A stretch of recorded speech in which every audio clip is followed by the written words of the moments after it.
In my last lecture about German idealism, I talked about Kant and his error, which was treating reason as something exclusively subjective, existing only in our minds. Then I also mentioned how Hegel had a different belief. Hegel believed that reason is both in us and in the world itself, acting as its defining principle. Hegel claims that the universal concept of reason are themselves dialectical and dynamic, that are evolving over time and incorporating contradictions and change. So Hegel believed Kant made a crucial mistake by confining contradictions to the realm of thought, treating them as mere illusions. According to Hegel, if reason generates contradictions independently without requiring our subjective input, it proves these contradictions are objective and exist in reality. So with this, we start our lecture on dialectics by Hegel. This is an important topic because this has been used throughout literature after Hegel, and a lot of its modifications are seen throughout various literary works. So before I start with dialectic, I do want you to know what exactly does dialectic mean. Dialectic is a philosophical concept that involves the exchange of opposing views to reach the truth. Now that we have that definition clear, let's move ahead. Hegel's dialectic process would consist of three sides or moment. The first is the moment of understanding, called being. Our thought analyzes things as distinct and separate entities, which are static. The second is the moment of instability, which we call as the dialectical moment or the negatively rational. This is also called essence, would be characterized by a dynamism, which would arise because of the recognition of interrelatedness between these various concepts and the occurrence of contradictions and oppositions within these definitions. Third is the speculative moment or the positively rational moment, called concept. Now this is where the contradictions and the oppositions will be resolved in a higher unity, where the distinctions will be preserved but they will be integrated into a coherent whole. This is the concept of determination negation. Try to remember how we discussed this concept even when we were talking about Kant. But there we call this concept as the unity of a perception. It is the same thing. Hegel's dialectical method differs from Plato in key different ways. In Hegel's system, the movement from one concept to another happens naturally. There's no need for an external or a random idea to appear, because everything is following logically from the concepts themselves. 2. When one concept gives rise to another, the earlier concept isn't simply negated or discarded. Instead, it is sublated, that is, it's preserved and transformed. This is called being, nothing, becoming. For example, when being for itself arises, it incorporates earlier concepts, like something others, and these are incorporated within the being for itself, which is a larger concept that takes in the smaller concepts. Let's try to understand this with an example. The concept of apple as a being for itself, it gathers together all individual apples by identifying their commonality. So each individual apple will depend on being related to other apples to be understood. This back and forth relation between individual apples is endless on its own. But the concept of an apple resolves it by unifying and defining what makes them all apples. So here something other would be the individual apples that are each different from each other, but they still have some commonality. This commonality helps us group them all as apples. That is being for itself. But these differences that we have ignored, these inherent limitations, are called one-sidedness. But higher level concept like being for itself, it will resolve these limitations by unifying them. The dialectical process produces increasingly universal ideas. The later concepts are richer because they include earlier concepts as part of their definition while also adding new dimensions. The dialectical process culminates in the absolute, the highest, the most universal concept of the given subject. All the earlier concepts would be within this concept.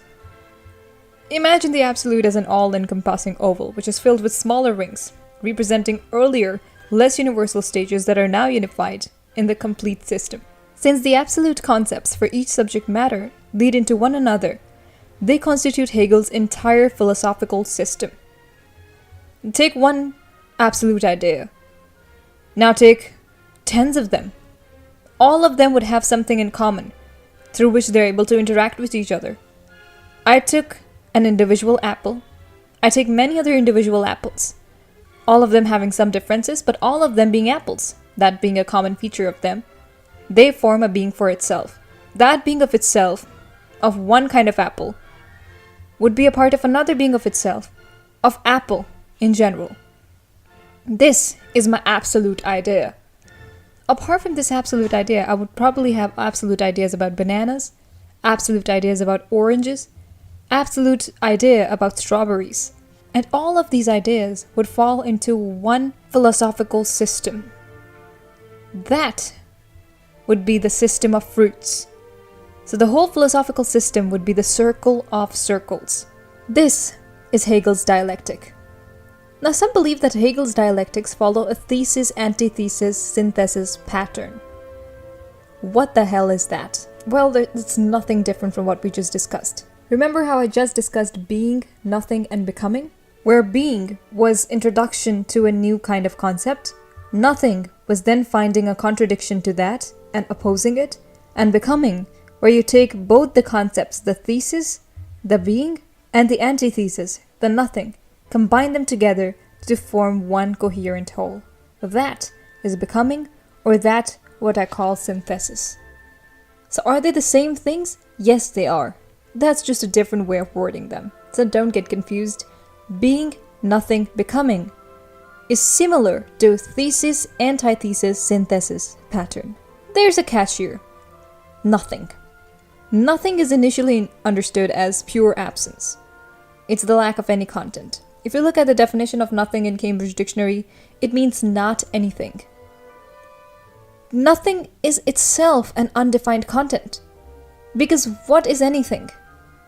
Nothing means not anything, right? What is that anything? So that means only when that anything is not there, that state of existence is nothing. So therefore, nothing is still dependent on the presence of something. Only when we negate that presence, nothing exists.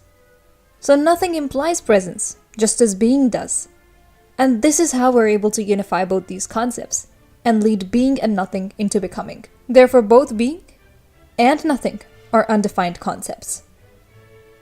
To resolve this interplay, the next concept must incorporate both being and nothing. This necessity leads to becoming, which captures the dynamic process of being transforming into nothing, and nothing transforming into being. It encapsulates the fluidity of existence, where nothing remains fixed and everything is in flux.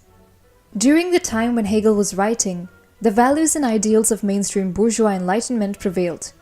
In the later 19th century, these values were increasingly attuned to the rapid progress of science and technology. Science effectively displaced religion and theology as the supreme arbiter of knowledge. The institutional demise of religion was intensified by broadly scientific endeavors. Charles Darwin's Origin of Species was held by some to undermine the biblical accounts of creation. The rise of German higher criticism subjected the Gospels to a searching scientific scrutiny, exposing many inconsistencies and contradictions. David Strauss' The Life of Jesus saw Christ in terms of myth rather than fact. As such, the natural sciences became the model and the measure of other disciplines. The broadest name for this emulation of science is positivism, which derives its name from the self-proclaimed positive philosophies of thinkers such as Herbert Spencer in England. These thinkers wished to exclude from investigations all hypotheses that were not empirically verifiable, and they rejected as metaphysical all inquiries that were not amendable to supposedly scientific terms of analysis. The positive philosophy was essentially a conservative reaction against the negative philosophy of Hegel. Now you know that Hegel's entire dialectic has been premised on a rejection of the world as given, and as an imperative to transform the world in the image of our own rationality. In one sense, positivism was a reaction against the very principles of Hegelian unity and totality. Positivism pervaded many domains: sociology, psychology, and social thought. Realism and naturalism are the literary expressions of this general tendency. So would it be right to say that realism and naturalism actually came out of positivism? Yes, that's true. beginning in the 1840s. A tendency towards realism rose in many parts of Europe and in America. The major figures included Flaubert and Balzac in France, Dostoevsky and Tolstoy in Russia, George Eliot and Charles Dickens in England, as well as William Dean Howells and Henry James in America. I will talk more about realism in my lecture on realism. If you like this video, check out this video